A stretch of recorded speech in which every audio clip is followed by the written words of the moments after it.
de terra aqui no Brasil, né, das capitanias, eram maçons.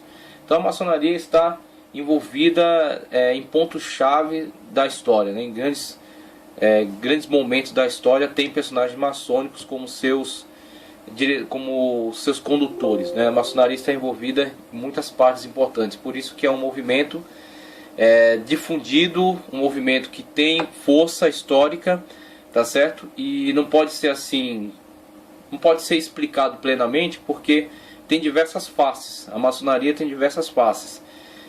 A maçonaria no rito de York, o rito do Grande Oriente, o rito francês. Então tem diversas maçonarias, não existe uma maçonaria. Existem diversas maçonarias com conceitos diferenciados, né? Maçonarias autorizadas, maçonarias não autorizadas. Existem diversos ritos e diversos graus dentro da maçonaria. Então é difícil sintetizar numa explicação só toda a questão maçônica. Mas mesmo nas suas diferenças, elas atuam promovendo, de forma geral, promovendo essa sistematização, tá certo? O sincretismo das religiões, o seu nivelamento, vamos dizer assim, dentro desse conceito maçônico, o seu nivelamento e a sobreposição deste personagem, tá certo? O Gadu, o grande arquiteto do universo, que deixa o lugar preparado para este personagem assumir, este sacerdote de Satanás, tá certo? Este que virá para promover o governo do anticristo, terá essa plataforma disponível para si. Desde a Revolução Francesa até o sistema financeiro norte-americano, temos a atuação aí do grande grupo da maçonaria. Vimos aí alguns símbolos, né, da maçonaria, as duas colunas, conforme eles mesmos atribuem as colunas do Templo de Salomão, dizem que era uma representação maçônica, né, e diversos símbolos aí, veja aí o compasso, a régua, tá certo? Presentes aí em muitas construções, né? É um símbolo maçônico bastante importante. O sol, a lua, a pirâmide com o olho que tudo vê, né? O olho que tudo vê, o olho de Horus, se não me engano. E ali o símbolo, né? A régua e o compasso com o G, que eles dizem que é geometria, a geometria do universo, né? O construtor do universo, ou Gadu. Então temos aí alguns símbolos presentes em diversas construções maçônicas. Outra coisa também, a questão aqui do obelisco, né? Do obelisco. Então temos aí a representação que está inclusive em quase todas as cidades do mundo, né? Tem em um lugar importante, um lugar central. Temos aí essa representação, o obelisco, tá ok? E aí, dentre outras representações, conforme já havia falado, o obelisco, né? Uma representação também que é tomada de empréstimo do paganismo antigo, tá certo? Tomada de empréstimo do paganismo antigo. Dizem que tem a significação de um símbolo fálico, tá certo? Como que um culto à sexualidade, tá certo? Uma espécie de um culto à sexualidade, tomando origem aí nos cultos primitivos, né? A questão da fecundação entre as energias da terra e do céu, tá certo? Então temos aí um símbolo de um culto primitivo à sexualidade, tá certo? Na questão maçônica. Aqui uma imagem de um homem com indumentárias maçônicas, né? O avental, por exemplo. Reuniões. E aí temos a Praça de São Pedro de São Paulo, com o obelisco no centro dela, vendo que alguns símbolos maçônicos que adentram a outras religiões, né? Então um importante centro do cristianismo, portando um símbolo que temos visto ser promovido pelo grupo maçônico e toma, né, preserva, na verdade, uma representação de cultos primitivos, de cultos pagãos, símbolos maçônicos inseridos dentro de locais que são, obviamente, são claramente locais importantes para outras religiões. No caso aí o cristianismo, a Praça de São Pedro e São Paulo. Mas não somente a questão do sincretismo religioso, temos aí a interferência da maçonaria e da sua simbologia dentro de edifícios de representação política, né? Representação do poder político. Então a Estátua da Liberdade, alguns atribuem essa construção, que aliás foi um presente da França, né? Onde a maçonaria é bem forte. Então temos aí a Estátua da Liberdade, alguns dizem que é uma representação também de simbologia maçônica, tá certo? Por exemplo, buscando origens aí em Semíramis e colocando esta imagem como que uma representação simbólica aí da maçonaria e da sua força dentro da política do governo dos Estados Unidos. E aí em quase todas as praças vemos aí, praças que estão sendo cuidadas, né, por essa instituição, vemos aí o Rotary, né, Rotary Internacional, esta engrenagem colocada aí em diversas praças, representando que aquele lugar é cuidado por uma instituição maçônica. E aí também observando essa imagem, a presença, né, de símbolos maçônicos dentro da instituição e em locais, em representações importantes do governo, como por exemplo a sua moeda. O papel moeda tem em si gravado representações maçônicas, de tal forma que fica claro para nós o poderio desta organização dentro dessa instituição.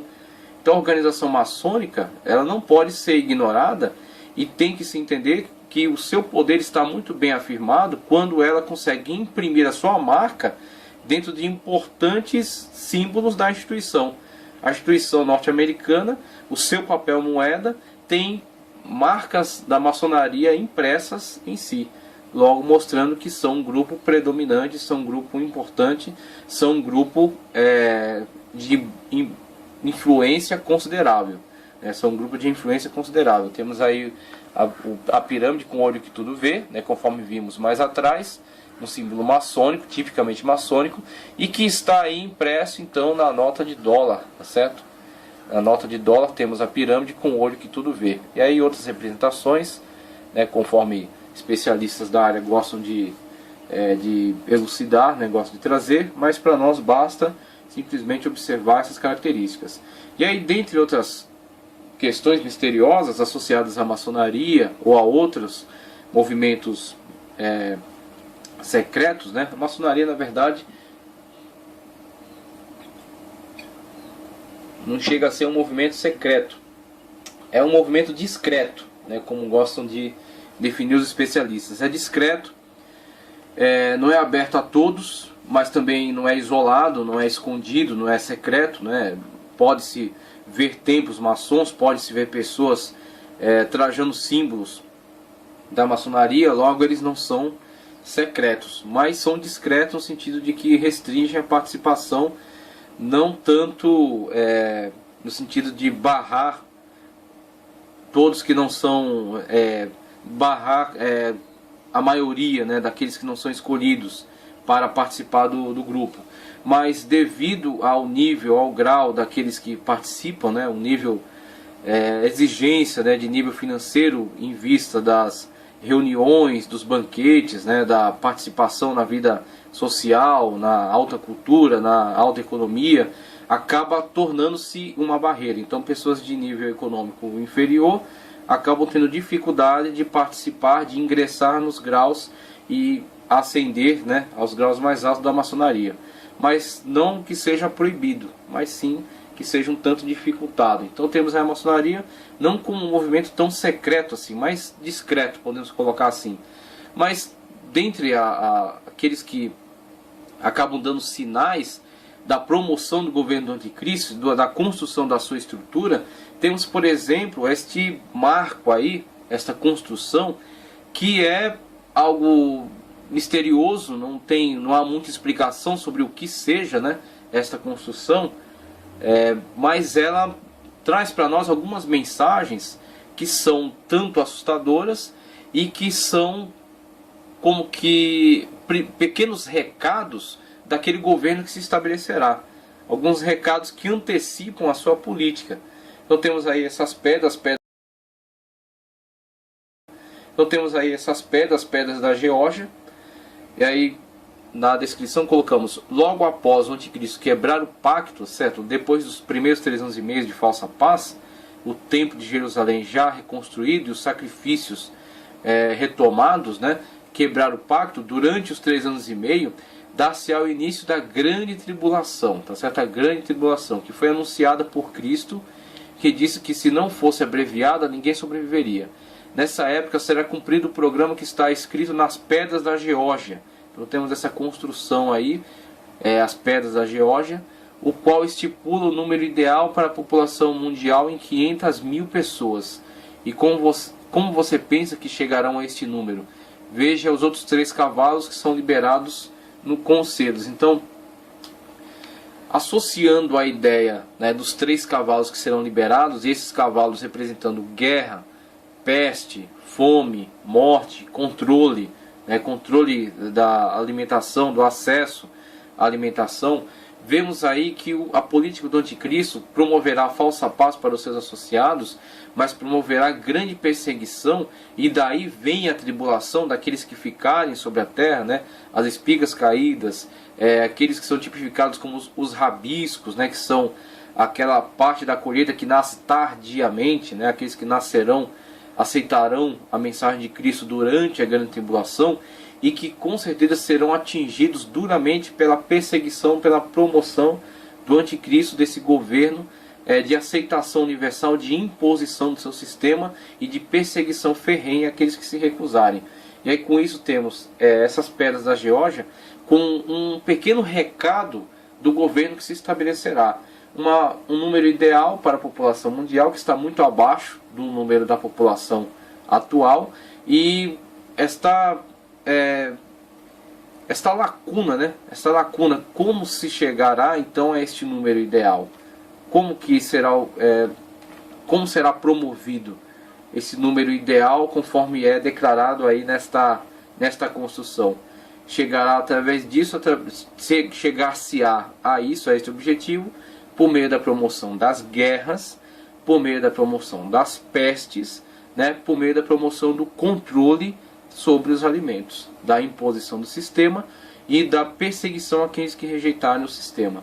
Aqueles que não se adequarem, não se submeterem ao sistema que será estabelecido, serão então perseguidos duramente e serão eliminados. Então temos aí como que um pequeno recado, um pequeno sinal que fica como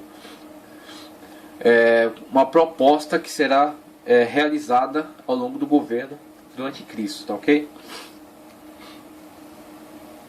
E aí na parte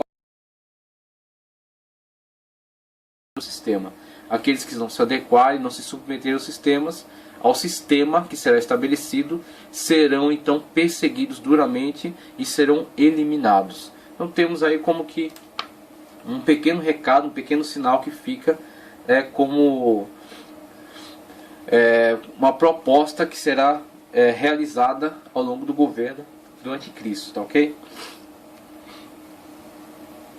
E aí na parte capítulo 6 e também o 8 e 1 de Apocalipse, tratando ainda acerca do livro selado com 7 selos, temos aí a manifestação do 5º selo. Após a ascensão do governo, que está sendo já preparado, está com a estrutura sendo já preparada para a sua ascensão. Após a ascensão da religião universal, que está sendo promovida pela maçonaria, por exemplo, com o sincretismo, a unificação de todas as religiões debaixo desse conceito, e a promoção desse personagem que virá. Após a manifestação desse governo, com a imposição do seu sinal, do seu sistema, e a perseguição ferrenha àqueles que rejeitarem, temos então agora a abertura do 5º selo. Com o 5º selo, Apocalipse capítulo 6, também 9 ao 11, a multidão dos que negaram o sinal da besta. Ou seja, este 5º selo aborda exatamente o resultado das ações de perseguição do anticristo. O resultado das ações de perseguição do anticristo. A multidão dos que negaram o sinal da besta, o 666, foram mortos e aguardam por justiça, clamam por justiça. Havendo aberto o 5º selo, vi debaixo do altar as almas dos que foram mortos por amor da palavra de Deus e por amor do testemunho que deram. E clamavam com grande voz, dizendo: até quando, ó verdadeiro e santo dominador, não julgas e vingas o nosso sangue dos que habitam sobre a terra? E a cada um foi dada uma comprida veste branca, e lhes foi dito que repousassem ainda um pouco de tempo, até que também se completasse o número dos seus conservos e seus irmãos que haviam de ser mortos como eles foram. Então veja aí o resultado da ascensão e do estabelecimento pleno da política do anticristo, de unificação financeira, financeira